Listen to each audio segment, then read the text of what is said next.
অগ্রণী ব্যাংকের ভোল্টে মিলল হাসিনার ৮৩২ ভরি স্বর্ণালংকার। গণভোট অধ্যাদেশ জারি। করাইল বস্তিতে আগুনে পুড়ে ছাই ১৫০০ ঘর। আবুধাবিতে রাশিয়ার সঙ্গে শান্তি আলোচনায় যুক্তরাষ্ট্র। বিশ্বকাপের পূর্ণাঙ্গ সূচি, প্রতিপক্ষ হিসেবে যাদের পেল বাংলাদেশ।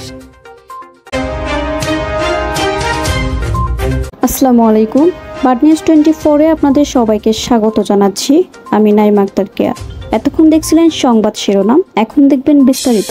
অগ্রণী ব্যাংকে মানবতা বিরোধী অপরাধের দায়ে মৃত্যুদণ্ডপ্রাপ্ত ও ক্ষমতাচ্যুত প্রধানমন্ত্রী শেখ হাসিনা ৮৩২ ভরি স্বর্ণালংকার পাওয়া গেছে। সেখানে সংরক্ষিত দুটি ভোল্ট ভেঙে এ সম্পদের সন্ধান পায় জাতীয় রাজস্ব বোর্ডের এনবিআর কেন্দ্রীয় গোয়েন্দা সেল সিআইসি। গতকাল মঙ্গলবার রাজধানীর দিলকুশায় অবস্থিত ব্যাংকটির প্রধান শাখায় ভোল্ট দুটি জব্দ করা হয়। একই দিন হাসিনার নামে রক্ষিত পূবালী ব্যাংকের একটি শাখায় একটি ভোল্ট খোলা হলেও সেখানে কিছু পাওয়া যায়নি। তিনি বলেন, গত ১৭ সেপ্টেম্বর গোপন সংবাদের ভিত্তিতে খবর পেয়ে লকার দুটি জব্দ করেছিল সিআইসি, কিন্তু হাসিনা ভারতে পালিয়ে যাওয়ার আইনগত বাধা থাকায় এতদিন সেগুলো ভাঙা সম্ভব হয়নি। অবশেষে আদালতের অনুমতি নিয়ে গতকাল লকার দুটি ভাঙা হয়। এ সময় ৭৫১ এবং ৭৫৩ নম্বর ভোল্টে ৮৩২ ভরি স্বর্ণালংকার পাওয়া যায়। বর্তমানে ২ লাখ টাকা ভরি হিসাবে উদ্ধার করা স্বর্ণের বাজার দর ১৬,৬৪,০০,০০০ টাকা। অগ্রণী ব্যাংকের লকারে স্বর্ণালংকার ছাড়াও বেশ কিছু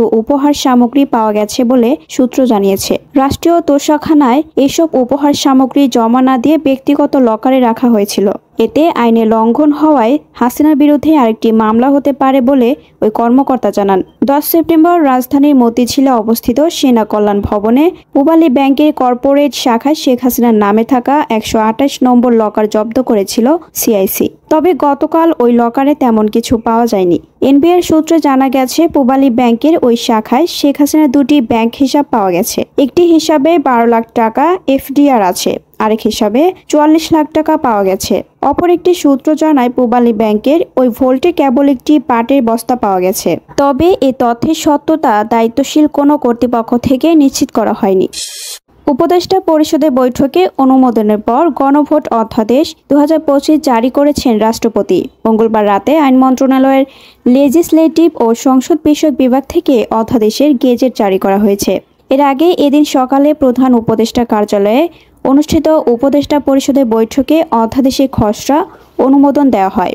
অধ্যাদেশে বলা হয়েছে, গণভোটে নিম্নরূপ একটি প্রশ্ন উপস্থাপন করা হবে: আপনি কি জুলাই জাতীয় সনদ সংবিধান সংস্কার বাস্তবায়ন আদেশ ২০২৫ এবং জুলাই জাতীয় সনদে লিপিবদ্ধ সংবিধান সংস্কার সম্পর্কিত নিম্নলিখিত প্রস্তাবসমূহের প্রতি আপনার সম্মতি জ্ঞাপন করেছেন?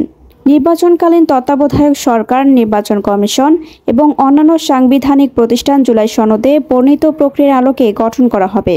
আগামী জাতীয় সংসদ হবে ২ কক্ষ বিশিষ্ট ও জাতীয় সংসদ নির্বাচনে দলগুলোর প্রাপ্ত ভোটের অনুমাতে ১০০ সদস্য বিশিষ্ট একটি উচ্চ কক্ষ গঠিত হবে এবং সংবিধান সংশোধন করতে হলে উচ্চ কক্ষের সংখ্যাগরিষ্ঠ সদস্যের অনুমোদন দরকার হবে।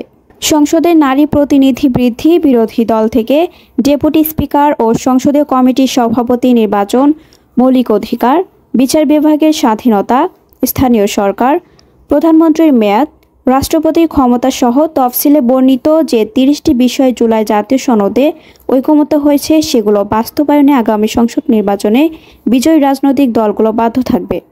জুলাই জাতীয় সনদে বর্ণিত অন্যান্য সংস্কার রাজনৈতিক দলগুলোর প্রতিশ্রুতি অনুসারে বাস্তবায়ন করা হবে। ত্রয়োদশ জাতীয় সংসদ নির্বাচনের জন্য যেসব ভোট কেন্দ্র নির্ধারণ করা হবে, সেসব ভোট কেন্দ্রে গণভোট অনুষ্ঠিত হবে। সংসদ নির্বাচনের জন্য কমিশন যেসব রিটার্নিং অফিসার ও সহকারী রিটার্নিং অফিসার নিয়োগ ও অধিক্ষেত্র নির্ধারণ করা হবে, সেসব রিটার্নিং অফিসার ও সহকারী রিটার্নিং অফিসাররা গণভোট অনুষ্ঠানের জন্য সংশ্লিষ্ট অধিক্ষেত্রে নিযুক্ত হয়েছেন বলে গণ্য হবে অধ্যাদেশে উল্লেখ করা হয়েছে। অধ্যাদেশে আরও বলা হয়েছে, ত্রয়োদশ জাতীয় সংসদ নির্বাচনের জন্য যেসব প্রিজাইডিং অফিসার, সহকারী প্রিজাইডিং অফিসার এবং পোলিং অফিসাররা নিযুক্ত হবেন, সেসব প্রিজাইডিং অফিসার, সহকারী প্রিজাইডিং অফিসার ও পোলিং অফিসার গণভোট অনুষ্ঠানের জন্য সংশ্লিষ্ট ভোট কেন্দ্রে নিযুক্ত হয়েছেন বলে গণ্য হবেন।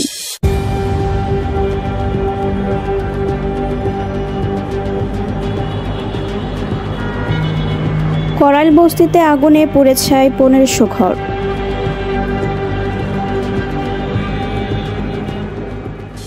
ঢাকার করাইল বস্তিতে ভয়াবহ অগ্নিকাণ্ডে প্রায় 1500 ঘরবাড়ি পুড়ে ছাই হয়েছে। মঙ্গলবার 25 নভেম্বর বিকেল 5:22 দিকে আগুনের সূত্রপাত হয়। খবর পেয়ে ফায়ার সার্ভিসের 19টি ইউনিট 5 ঘন্টার চেষ্টায় রাত 10:30টার দিকে আগুন নিয়ন্ত্রণে আনে। এখন পর্যন্ত কোনো হতাহতের খবর পাওয়া যায়নি। ফায়ার সার্ভিসের পরিচালক লেফটেন্যান্ট কর্নেল মোহাম্মদ তাজুল ইসলাম চৌধুরী ঘটনাস্থলে জানান, আগুন লাগার খবর পাওয়ার 35 মিনিট পর 3টি স্টেশনের ইউনিট সেখানে পৌঁছায়। তিনি আরও বলেন, ঢাকার যানজট ছিল সবচেয়ে বড় বাধা। বড় গাড়িগুলো সরু রাস্তায় ঢুকতে পারেনি। বাধ্য হয়ে দূর থেকে পাইপ টেনে আগুন নেভানোর কাজ করতে হয়েছে।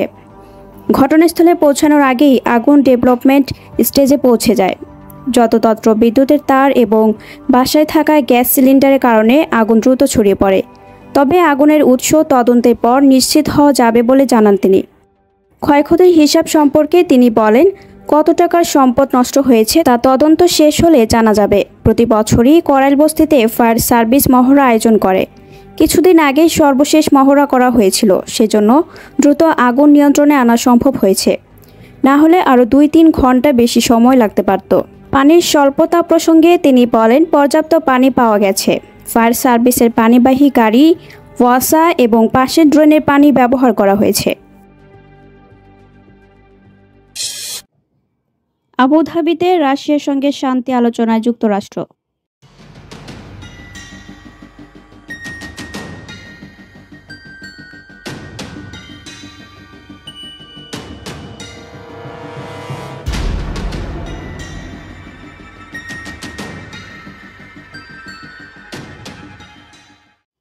চলমান যুদ্ধের অবসানের লক্ষ্যে ইউক্রেনের সামরিক গোয়েন্দা প্রধান এবং রুশ প্রতিনিধি দলের মধ্যে সরাসরি আলোচনার জন্য সংযুক্ত আরব আমিরাতের আবুধাবিতে একটি বৈঠক করেছে যুক্তরাষ্ট্র। বার্তা সংস্থা রয়টার্স এক প্রতিবেদনে এই তথ্য জানিয়েছে। স্থানীয় সময় সোমবার 24 নভেম্বর আবুধাবিতে পৌঁছান মার্কিন সেনা সচিব ড্যান ড্রিসকল এবং রাতেই রুশ প্রতিনিধি দলের সঙ্গে আলোচনা শুরু করেন। মঙ্গলবারও 25 নভেম্বর আলোচনায় অব্যাহত থাকবে। রয়টার্সের প্রতিবেদনে বলা হয়েছে, স্থানীয় সময় সোমবার 24 নভেম্বর আবুধাবিতে পৌঁছান মার্কিন সেনা সচিব ড্যান ড্রিসকল। পৌঁছে সেদিন রাতেই তিনি রুশ প্রতিনিধি দলের সঙ্গে বৈঠকে বসেন। আলোচনার এই ধাপ মঙ্গলবার 25 নভেম্বরও চলবে। জানা গেছে, মার্কিন যুক্তরাষ্ট্র ও ইউক্রেনীয় কর্মকর্তারা শান্তি পরিকল্পনা নিয়ে মতবিরোধ কমানোর চেষ্টা করলেও এখনও গুরুত্বপূর্ণ বেশ কিছু বিষয় অমীমাংসিত রয়ে গেছে। এর মধ্যে আলোচনার প্রেক্ষাপট ঘিরে ইউক্রেন সতর্ক করে বলছে, ক্রেমলিনের শর্তে কোনো সমঝোতা চাপিয়ে দেওয়ার চেষ্টা যেন না হয়। ইউক্রেন যুদ্ধের অবসানে যুক্তরাষ্ট্রের প্রস্তাবিত 28 দফা শান্তি পরিকল্পনা নিয়ে জেনেভায় ইউক্রেনীয় ও মার্কিন প্রতিনিধিদের আলোচনায় উল্লেখযোগ্য অগ্রগতি হওয়ার পরই আবুধাবির এই বৈঠক অনুষ্ঠিত হচ্ছে। তবে রয়টার্সের প্রতিবেদনে বলা হয়েছে, আবুধাবিতে 3 পক্ষ একসঙ্গে বৈঠকে বসেছে কিনা নাকি পৃথক পৃথক বৈঠক চলছে সেটি এখনও পরিষ্কার নয়। রাশিয়া ইউক্রেন যুদ্ধ থামাতে যুক্তরাষ্ট্র গত সপ্তাহে 28 দফার একটি শান্তি রূপরেখা উপস্থাপন করে। গত বৃহস্পতিবার 20 নভেম্বর এটি ইউক্রেনীয় কর্মকর্তাদের হাতে তুলে দেওয়া হয়। এরপর রোববার 23 নভেম্বর সুইজারল্যান্ডের জেনেভায় এই প্রস্তাব নিয়ে যুক্তরাষ্ট্র, ইউক্রেন ও ইউরোপীয় নেতারা এক বৈঠকে বসেন। বিশ্বকাপের পূর্ণাঙ্গ সূচি, প্রতিপক্ষ হিসেবে যাদের পেল বাংলাদেশ। আনুষ্ঠানিকভাবে গতকাল 2026 টি-20 বিশ্বকাপের সূচি ঘোষণা করেছে আইসিসি। ভারত শ্রীলঙ্কায় হবে এবারের প্রতিযোগিতা। আগামী 7 ফেব্রুয়ারি পাকিস্তান নেদারল্যান্ডস ম্যাচ দিয়ে শুরু হবে মাঠের লড়াই। একই দিনে অভিযান শুরু বাংলাদেশের।